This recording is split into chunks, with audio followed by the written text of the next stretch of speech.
السلام علیکم ورحمۃ اللہ وبرکاتہ۔ آج میں آپ کو ایک بہت ہی خاص دعا سکھاتا ہوں جو نبی پاک صلی اللہ علیہ وآلہ وسلم روزانہ پڑھتے تھے۔ یہ دعا اللہ تعالیٰ سے بخشش اور رہنمائی مانگنے کا بہترین ذریعہ ہے۔ اللہم انت ربی لا الہ الا انت خلقتنی وانا عبدک وانا علی عہدک ووحدک ما استطعت اعوذ بک من شر ما صنعت ابوء لک بنعمتک علی وابوء بذنبی فاغفر لی فإنہ لا یغفر الذنوب الا انت۔ اس دعا میں ہم اللہ کے حضور اپنے گناہوں کا اقرار کرتے ہیں اور اس کی مغفرت طلب کرتے ہیں۔ نبی پاک صلی اللہ علیہ وآلہ وسلم نے ارشاد فرمایا کہ جو شخص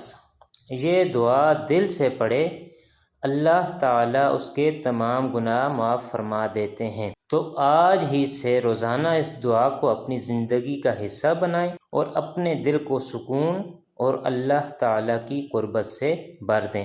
اللہ تعالیٰ آپ سب کو اپنی حفظ و امان میں رکھے۔